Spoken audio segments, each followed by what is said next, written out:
صهاج ولا أمريكا؟ هل سهل إن الصعيدي يتأقلم مع المجتمع؟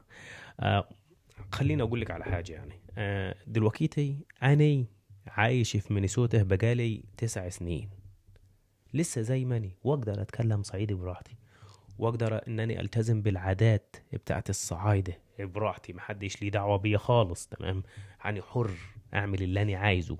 فالأمريكي يقدر إن هو يسافر برا، بس ما يعرفش يتأقلم زي ما الصعيدي يعرف يتأقلم. لا، أنا أعرف أتأقلم، بس في نفس الوقت الصعيدي فكرتوني والله. ايه الاسبوع اللي فات جالي طبق، كنت اكل بره في مطعم وكده يعني، وطبق رز، وهم هيحطوا ايه شوكه، ياكلوا الرز بشوكه. انا قلت لهم هاتوا لي معلقه اكل بيها، عشان انا مش هاكل بشوكه.